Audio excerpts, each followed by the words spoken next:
Sem Censura Pará. Apoio Estratego. Teoria aliada à prática de mercado. Surpreenda-se.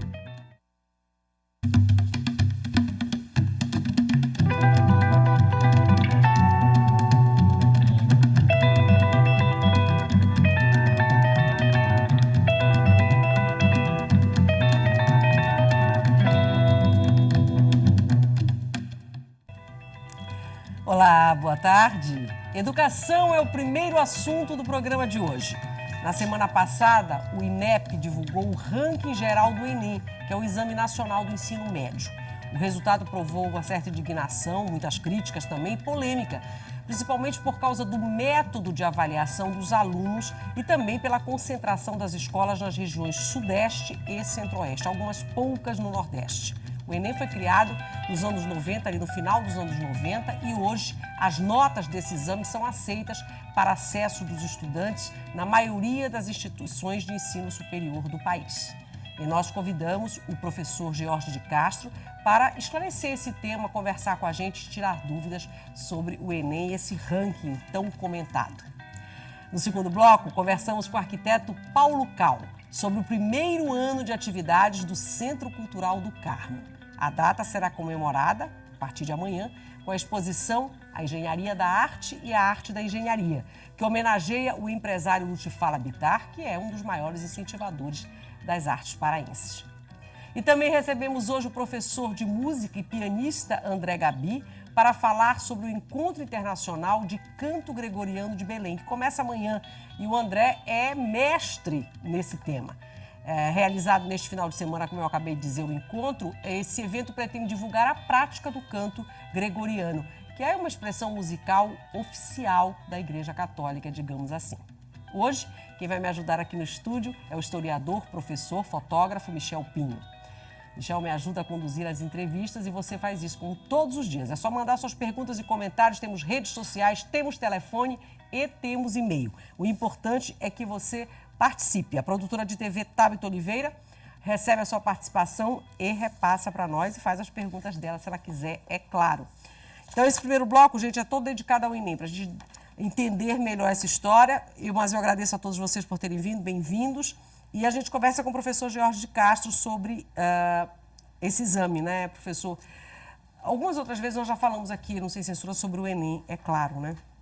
E todas as vezes que venho aqui falar sobre esse tema, eu peço para explicar sempre o que é esse exame.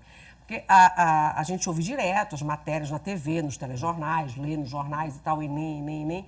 Mas eu acho que muita gente não sabe exatamente ainda o que é o Enem, que exame é esse, por que ele foi criado, como é que ele é aplicado. Então eu queria que você começasse por aí. Tudo bem. Em primeiro lugar, boa tarde, agradeço o convite, boa tarde aos telespectadores, boa tarde a todo mundo aqui da mesa. Vai ser um prazer conversar com vocês e principalmente poder esclarecer alguns aspectos mesmo. Mesmo que haja muita publicidade por parte do MEC e também pelos veículos de comunicação quando sai o resultado do Enem, ainda pouco se sabe sobre ele, ainda pouco se entende sobre quais as perspectivas que ele tem e por que ele foi criado, qual a importância dele. Fica-se muito ainda na superficialidade quando se aborda esse tema. Primeiro, a avaliação de larga escala a nível médio não foi uma coisa que o Brasil inventou. A avaliação de larga escala a nível médio existe no mundo inteiro. É necessário que a gente saiba que o que esse adolescente que está saindo lá na faixa dos 16, 17 anos, 18, o que ele sabe. Até porque ele está entrando na idade produtiva, ele está entrando já na idade de ir ao mundo do trabalho e a gente precisa entender o que essa escolarização dele a nível médio e também, consequentemente, a nível fundamental, o que ela acrescentou para ele. Ele sai sabendo realmente o quê. Então, é preciso que se entenda isso em larga escala para se poder traçar políticas públicas também, que sejam feitas em larga escala, e poder se identificar quais são as potencialidades, quais são os obstáculos, as dificuldades. Foi para isso que esse exame foi criado, na verdade, no final dos anos 90, para conhecer melhor esse aluno do ensino médio, é isso? Exatamente. Ter esse conhecimento. Mas quando a gente fala sobre o que ele sabe, não é somente sobre o conteúdo que ele aprendeu, mas principalmente que tipo de habilidades e que tipo de competências ele desenvolveu a partir desse conteúdo. Então, quando o Enem vem e faz essa avaliação, e acaba virando um indicador de qualidade de ensino das escolas, ele vem com o propósito de fazer uma avaliação que se possa ter um retrato, que se não for fidedigno, se não for fiel, mas ele é confiável, porque é necessário. Os Estados Unidos fazem isso desde a década de 60, com o SAT, a China faz com o Gaokao. Na China, tem 11 milhões de chineses todos os anos que fazem o Gaokao, que é o Enem chinês, para fazer essa verificação, porque os governos precisam disso. O Chile faz, a Finlândia faz, a França faz. O baccalaureato, exatamente. Interessante você tocar nesse assunto, que o baccalaureato ele faz aferição de competências e de habilidades, não só daquelas que a gente pode chamar relacionadas a conteúdo teórico, inclusive de não cognitivas, inclusive daquela questão interpessoal, emocional, de sociabilidade. Então, eles fazem uma avaliação, por exemplo, com testes orais, para saber o quanto aquela pessoa tem desinibição, quanto aquela pessoa consegue ser desenvolta numa situação em que está sendo questionada em público. Olha só o grau de requinte, de refinamento. Antigamente, quando se fazia a prova escrita e a prova oral. Isso. Entendeu como é? Você desenvolve a capacidade de expressão oral, que é tão fundamental quanto a escrita. Com certeza. Verdade. E que muitos jovens hoje têm bastante dificuldade, me parece. Eu acho que eu ia emendar para fazer uma pergunta, Jorge. Como a gente trabalha com educação, muitos colegas levantaram alguns pontos em relação a esse ranking, de que ele talvez não seja necessariamente apropriado da maneira que ele foi pensado, né? Que há muito merchandising, muita propaganda em relação, né, à colocação das escolas particulares em relação a isso. E eu queria te fazer duas perguntas. É isso mesmo? O ranking serve para fazer isso? E segundo, e a escola pública? Tá, vamos lá. Quando foi criado essa avaliação de larga escala para dar esse indicador, né, da qualidade de educação, de que educação os jovens estão recebendo, esse resultado ele tem que ser transparente, ele tem que ir para a sociedade. Quando chega na sociedade, quando chega através dos veículos de comunicação, a gente tem que ter cuidado de como ele é utilizado. O INEP sempre deixa bem claro que o que ele divulga é um resultado, ele não divulga um ranking. O ranking quem faz são os veículos de comunicação. Eles fazem um ranking disso daí. É fato que, às vezes, até eles mesmos lá, eles já acabaram incorporando essa linguagem de ranking. Mas eles sempre dizem, não é correto, por exemplo, não é a nossa intenção, não é a intencionalidade fazer realmente uma escala de quem é maior, de quem é melhor, de quem é pior, é apresentar o resultado institucional para que as instituições possam se rever. A principal comparação do Enem tem que ser da escola com ela mesma e da escola com semelhantes. E o que são escolas semelhantes? Escolas em que o aluno tem o mesmo perfil socioeconômico, escolas que são do mesmo porte, escola onde os professores têm a mesma formação, escolas onde eu tenha lá o mesmo indicador socioeconômico, se localização, se é urbana, se é rural. Então, eu não posso fazer essa comparação indiscriminada. O INEP, o Ministério da Educação, e a gente que trabalha com o Enem, a gente sempre diz isso. A pior coisa que se pode fazer com o resultado, porque o que é divulgado é um resultado, é o ranqueamento indiscriminado. E é o que acontece, né? É o que porque acontece. acaba que esse ranking vira aí uma discussão, e quer dizer, suscita uma série de discussões, aí há um aproveitamento também político, partidário em relação... Existe até uma coisa gravíssima que se diz o seguinte, a nota a qualidade da tal. educação. Eu, com 70 anos, estou quase fazendo essa prova do Enem, porque tem uma nota do Enem. Para tudo agora precisa de uma nota do Enem. Qual é a tua nota do Enem? Eu não sei, pô. É lógico que isso é brincadeira. Não, tudo bem. Mas Mas é bem assim, né? já que existe esse ranqueamento que é distorcido, o próprio INEP não tomou uma iniciativa de fazer ranqueamentos já de acordo com determinadas características das escolas, porque isso poderia combater esse ranqueamento indiscriminado e poderia estimular a própria...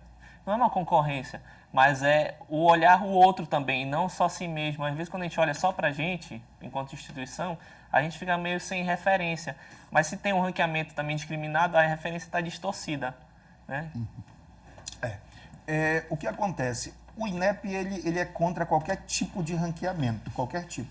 Mas ele instrumentaliza a sociedade e os veículos de comunicação para que possam fazer rankings alternativos. Por exemplo, quando sai o resultado do Enem, lá você tem filtros por porte de escola, por indicador socioeconômico, por localização, por formação dos professores, por área de conhecimento.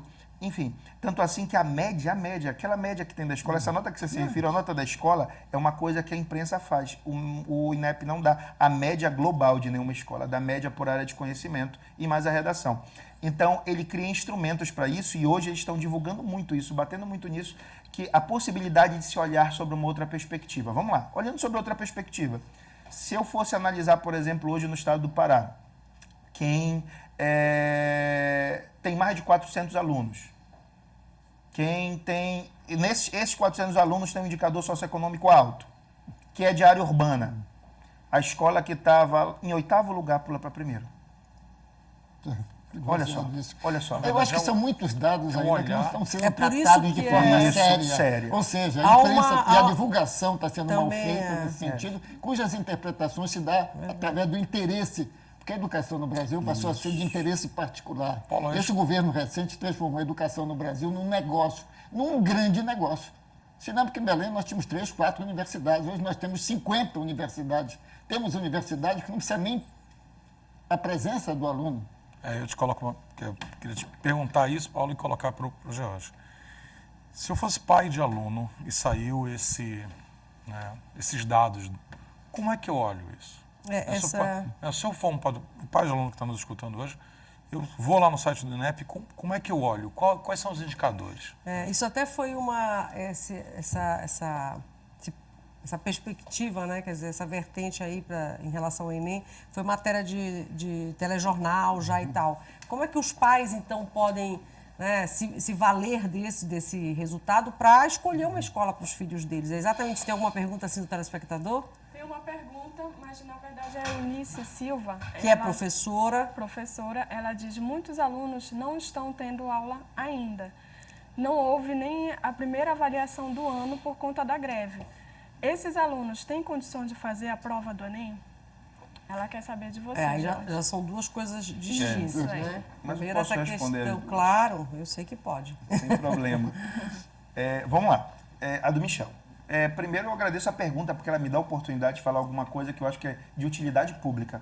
Porque o pai, daqui a pouco, nós estamos em agosto, quando foi em novembro, ele está perto de uma tomada de decisão que todo ano passa pela cabeça do pai. Eu deixo o filho aqui na escola onde ele está, eu levo ele para outra, ou então ele às vezes acaba sendo pressionado pelo filho, porque o filho ouviu falar que uma determinada escola é melhor, mas ele sempre estudou a vida inteira nesta aqui. É realmente uma negociação muito difícil, ainda mais quando se chega na adolescência. Que critérios usar para fazer uma escolha? Bem, se a gente for usar o resultado do Enem, Michel, se a gente for usar o resultado do Enem, somente ele, que mesmo só ele não deve ser a condicionante realmente que vai tomar essa decisão, e depois eu explico por quê. Se eu olhar para ele, a primeira coisa que um pai tem que fazer, primeiro, se meu filho está numa escola hoje privada, eu vou verificar qual o indicador socioeconômico dos alunos dessa escola, eu vou olhar qual o porte dessa escola, e depois eu vou para esse resultado do INEP e vou comparar com as semelhantes. Porque talvez eu esteja fazendo uma troca que não é muito devida. Eu vou fazer uma troca que eu vou colocar meu filho estudando numa escola que tem mais de 400 alunos. Meu filho estudando numa escola que o indicador socioeconômico é alto. Eu vou trocar para outra onde há uma nota maior. Só que essa escola tem só 30 alunos, 40 alunos, 50 alunos. E é claro que esse resultado é maior, mas ele é maior para 50 alunos. Nada diz que meu filho vai para lá e o resultado dele vai ser melhor. Nada diz isso. Então é preciso fazer uma comparação com os semelhantes. Então eu aconselho os pais uma coisa: olhar hoje, procurar os dados da sua escola, porque isso é uma coisa que tem que se incorporar à educação dos pais, inclusive, para poder depois ir para a educação dos filhos.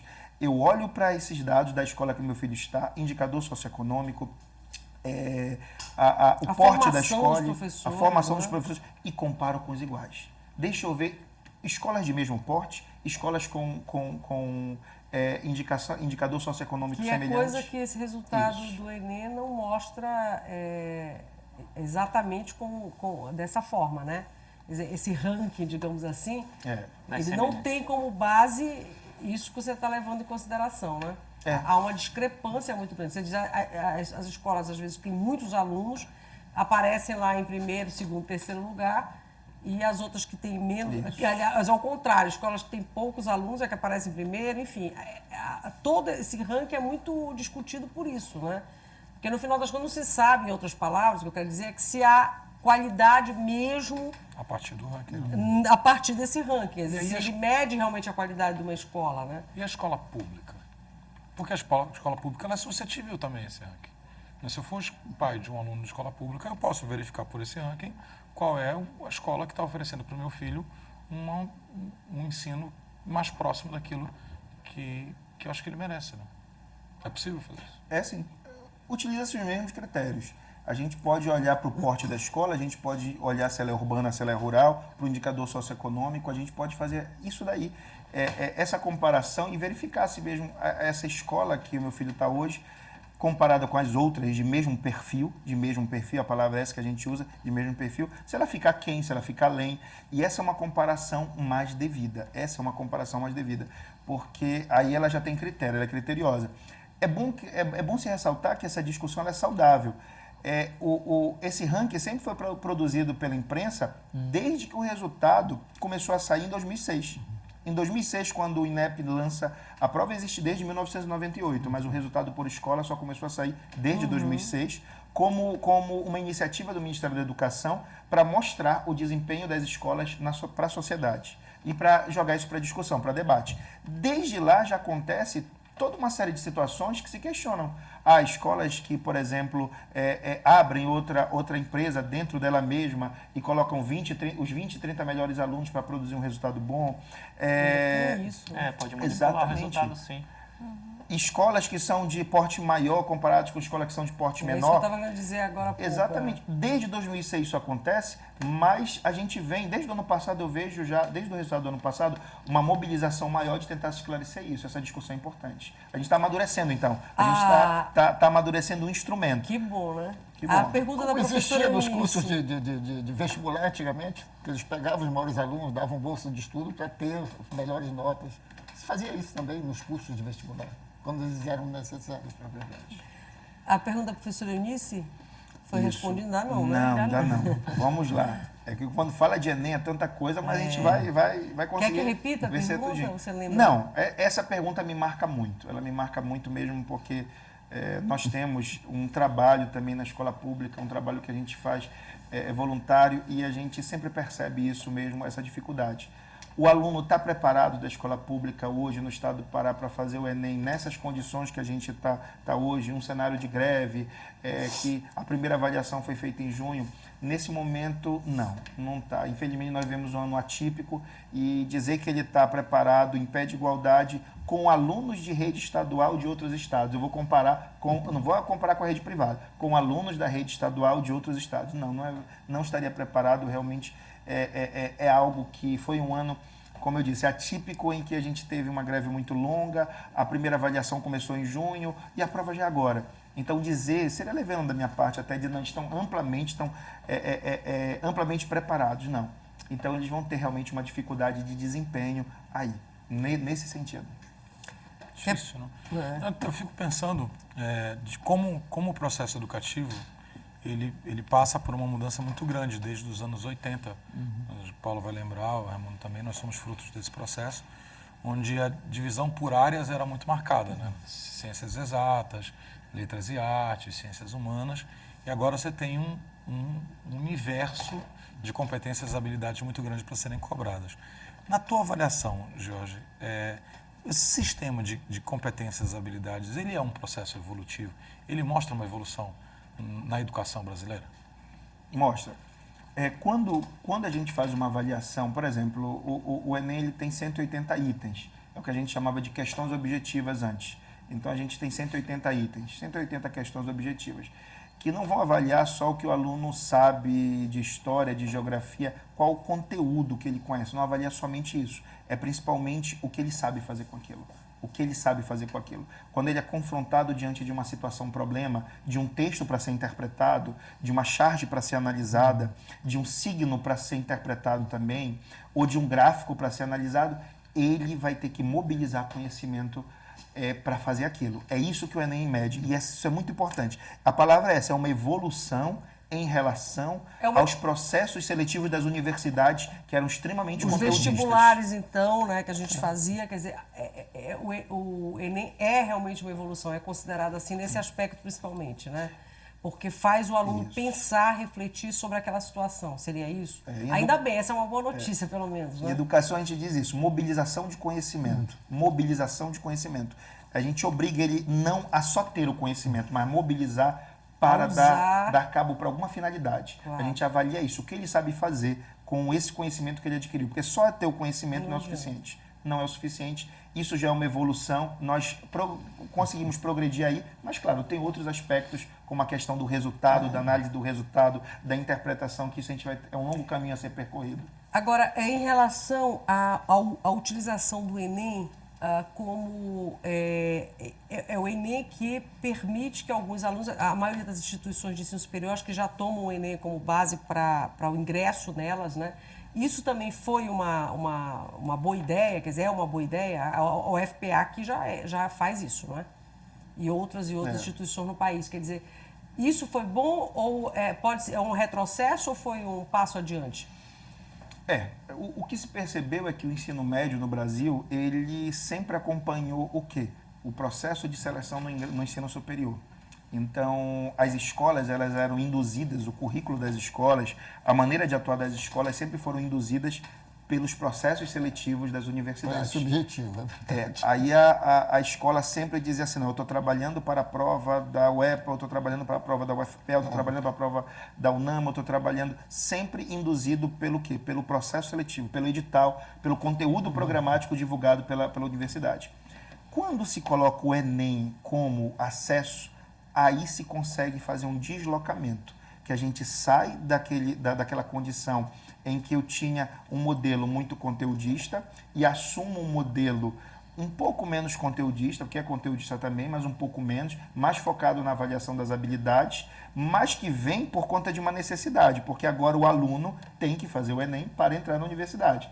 Se o Enem fosse uma prova alternativa só para avaliar o ensino médio, em que não servisse para universidade nenhuma, ele seria um fracasso. E ele foi durante muito tempo um fracasso, de 98 até 2008. Ele seria um fracasso que os alunos não iriam fazer. Não iriam fazer, a gente tinha uma amostra muito pequena, a gente não ia ter um retrato assim tão fiel do nosso ensino médio e a gente ia acabar sempre fazendo análises equivocadas. Hoje não, hoje a gente está discutindo aqui o Enem por causa disso, por causa da importância que ele tomou. O espaço que ele tem hoje é por causa dessa importância. Se não houvesse, a gente não estaria nem aqui falando sobre ele. Uma pergunta sobre essa situação que você falou.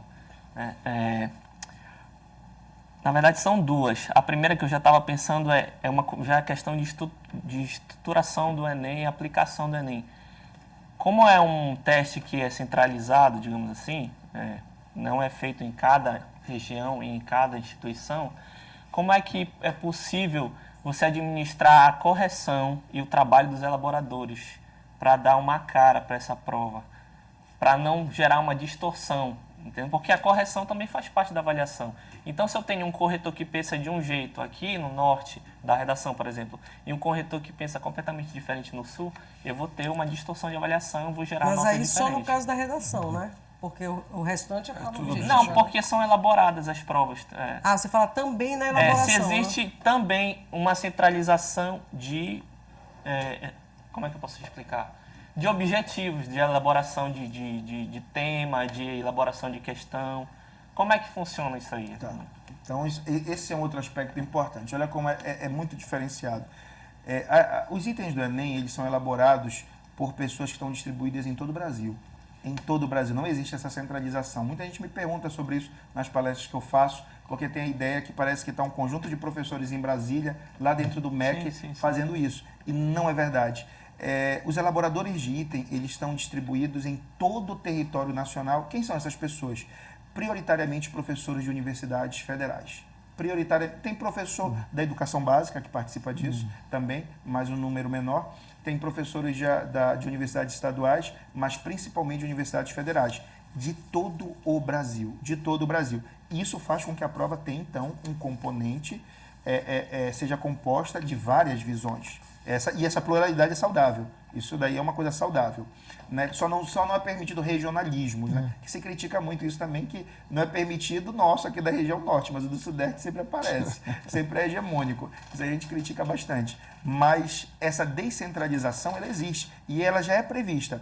No caso da redação, o que acontece é um alinhamento que o Ministério da Educação faz dos corretores. Então, claro, cada corretor vai ter a sua visão de mundo, cada corretor tem a sua formação. Pois é, só interrompendo. Esse tema desse ano, se eu não me engano, foi sobre comerciais para crianças.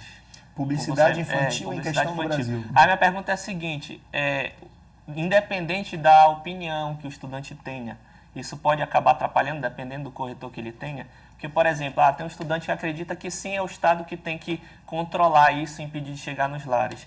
E tem estudante que acha que não, que é a família que tem que administrar o que a criança assiste na TV.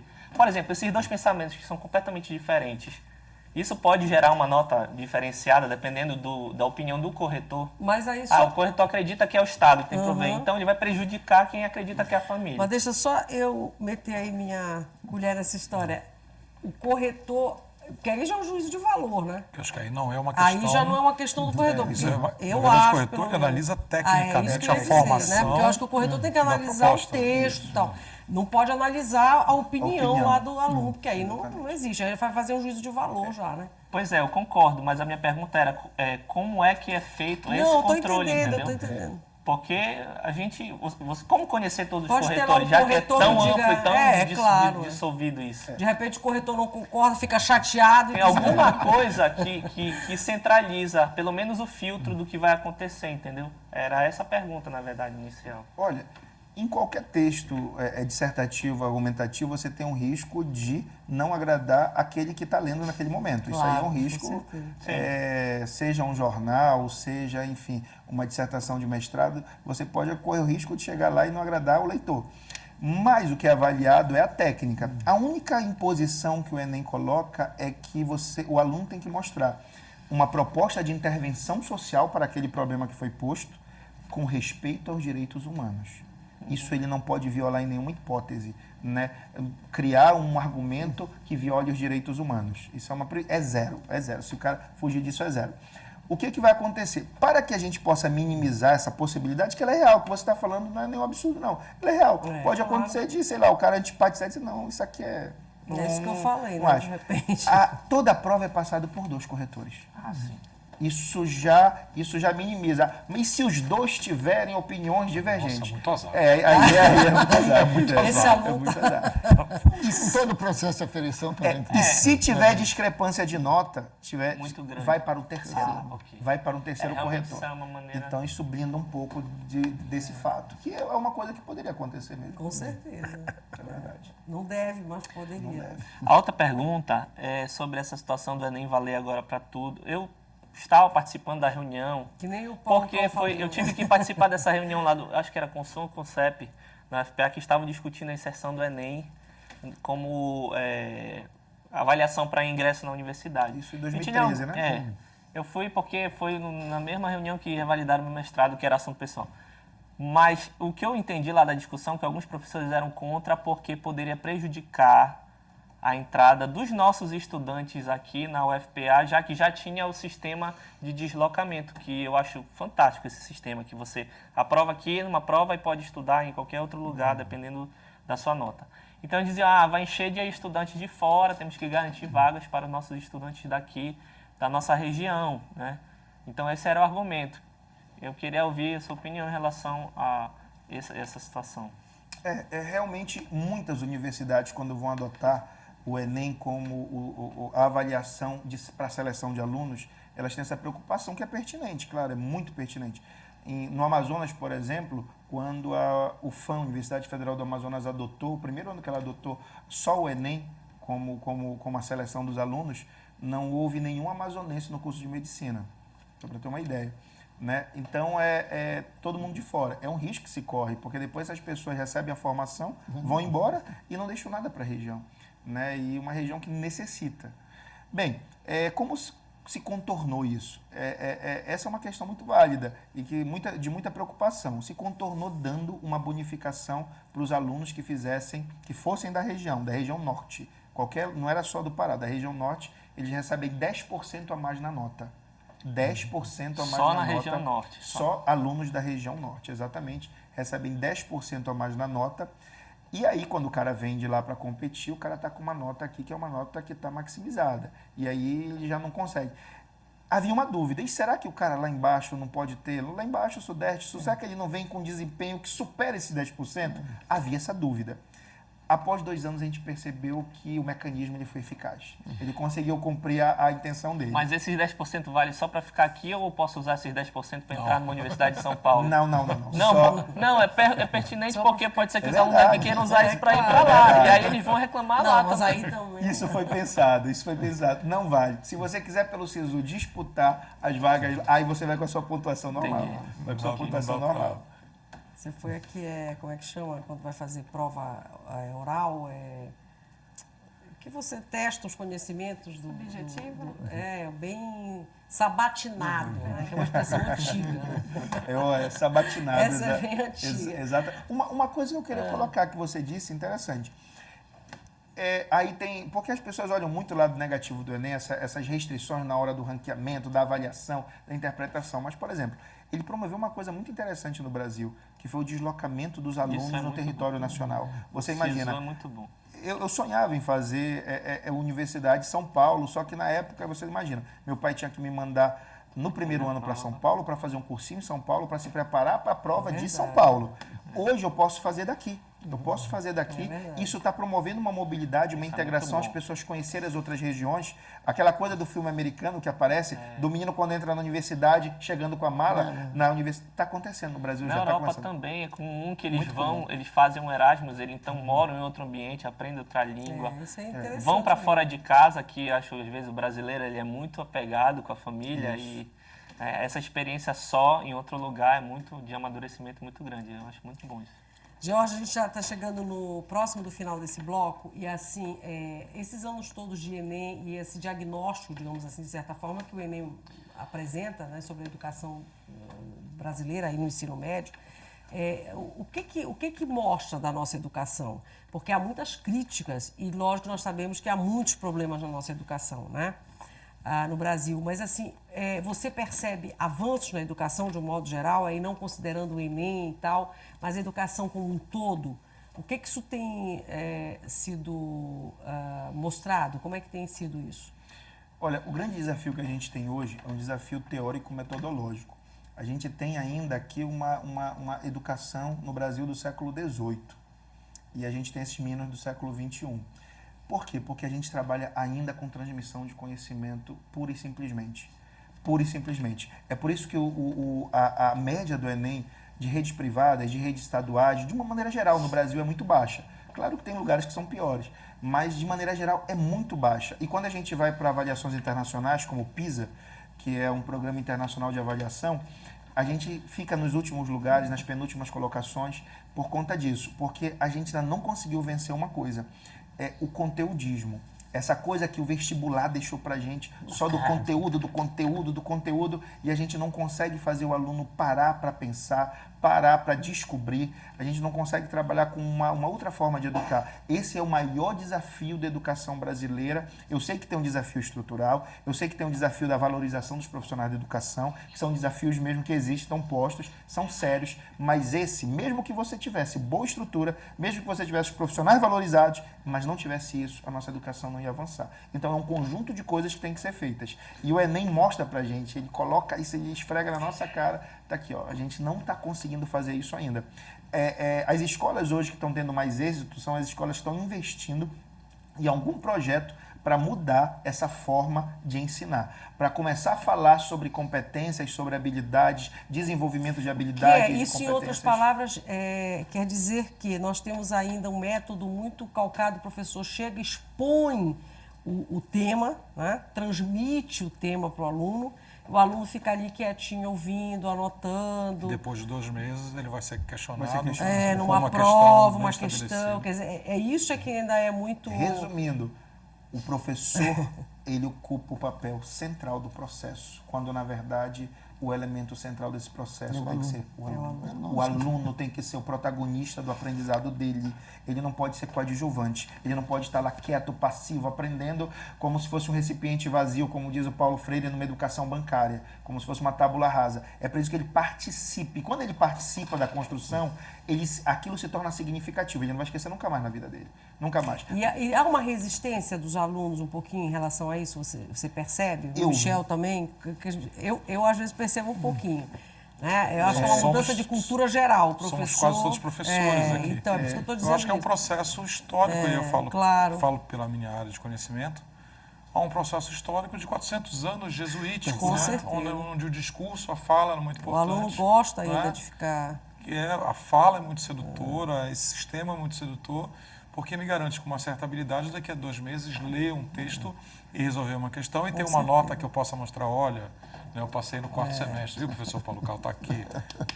Né? E o aluno resiste um pouquinho quando você muda, né, esse método, essa o mais metodologia. Incrível, o que mais me choca é que o aluno resiste, claro, porque ele sempre teve ali, naquele modelo. Mas o que hoje a gente trabalha mais é a resistência do professor. O professor resiste a outro modelo. Quando você dá autonomia, quando você dá condições, ele não sabe, ele só sabe fazer aquele tipo de ensino. Isso é muito ruim. E por essa mesma razão também, são anos, né, repetindo. A nossa formação inicial como professor nas licenciaturas, na pedagogia, também não tem essa perspectiva. Foi essa. E a gente ainda é ensinado que o bom professor é o que faz isso com excelência. E aí a coisa vai embora. Temos muito ainda que caminhar, né, George? Para finalizar mesmo, que eu preciso chamar um intervalo, o que você diria para o aluno que vai fazer a prova do Enem? Como é que se prepara? Essa é aquela pergunta padrão, mas que tem que ser respondida, né? Porque os alunos querem saber, os pais também. Quer dizer, como se preparar para essa prova? Olha, primeiro de tudo, eu sei que o que eu vou falar também já é algo até bem clichê, mas calma. O Enem é uma prova principalmente de avaliação da parte física, porque afinal de contas são 2 dias, 180 questões, mais uma redação. Né? Ele é cansativo. É necessário que o aluno esteja realmente fisicamente e emocionalmente bem preparado para chegar nessa prova e, principalmente, nesse momento, procurar ter uma rotina de estudos que privilegie também o descanso. Às vezes você aprende para o Enem vendo um filme, lendo um livro, olhando uma revista, vendo jornal, um telejornal. Assistindo ao Sem Censura Pará. Assistindo ao Sem Censura Pará. Exatamente. É verdade, né? Não é só... É a mesma coisa que a gente estava falando agora há pouco. Isso. Não é só sentar na cadeira, ler, tal, anotar. Não é só isso. O ato de estudar, né? É verdade. Tem alguma coisa, Tabita? Não, ainda Professor, não, né? Professor, é isso? Quer dar um recadinho final? Olha, o recado fica para os pais, principalmente nesse momento de tomada de decisão, porque eu tenho feito ultimamente algumas palestras para pais, para dizer para o pai o que é o Enem, porque o pai não entende o que é o Enem. Se o filho não entende, o professor não entende, imagina o pai, que passou... Por isso que eu peço para você, sempre quando vem aqui, os professores explicarem o que é o Enem. Exatamente. Para eles olharem esse resultado com cuidado, antes de qualquer decisão, fazer essa avaliação criteriosa, comparando os perfis de escola, Se você me perguntasse hoje, Jorge, você tiraria o seu filho da escola onde ele está para colocar em alguma escola que ele estivesse nos primeiros lugares? Minha resposta é não, não faria isso. Eu faria uma comparação com escolas de mesmo perfil e, acima de tudo, o resultado do Enem também não é tudo, mesmo quando se compara com escolas de mesmo perfil. Vá na escola, conheça qual é o projeto pedagógico, porque um adolescente não está lá só para aprender esse conhecimento, mesmo que seja para desenvolver habilidade. Ele está lá para ter acesso ao esporte, à cultura, à interação social, à questão da cidadania, à questão da ética, à questão da ecologia. Então, é uma série de coisas que formam uma pessoa que só uma prova não tem como avaliar. O Enem é apenas um instrumento de avaliação que tem que ser interpretado de maneira criteriosa para poder ser válido. E que não é perfeito, mas existe. Foi aquilo que o Paulo Cal falou no início, tudo é o Enem. Eu também quero fazer Quero ter uma nota. Muito bom, viu? Muito bom você ter vindo, esclarecimentos. Você vai continuar com a gente, nós tem muita coisa aí pela frente. George de Castro conversou conosco, ele é um especialista em Enem, nesse exame, é professor também, e veio aqui fazer esses esclarecimentos, conversar um pouquinho conosco. Tem intervalo agora bem rapidinho. O próximo bloco é o Paulo Cal, arquiteto, que conversa com a gente. O assunto é um ano de um espaço muito interessante, que é o Centro Cultural do Carmo. Um ano de criação e como é que vai ser comemorado? Amanhã, com a abertura de uma exposição que homenageia o empresário Lutifala Bittar, que é um mecenas da arte paraense, com certeza. E essa exposição é sobre essa exposição que a gente vai conversar um pouquinho sobre esse espaço também, depois do intervalo.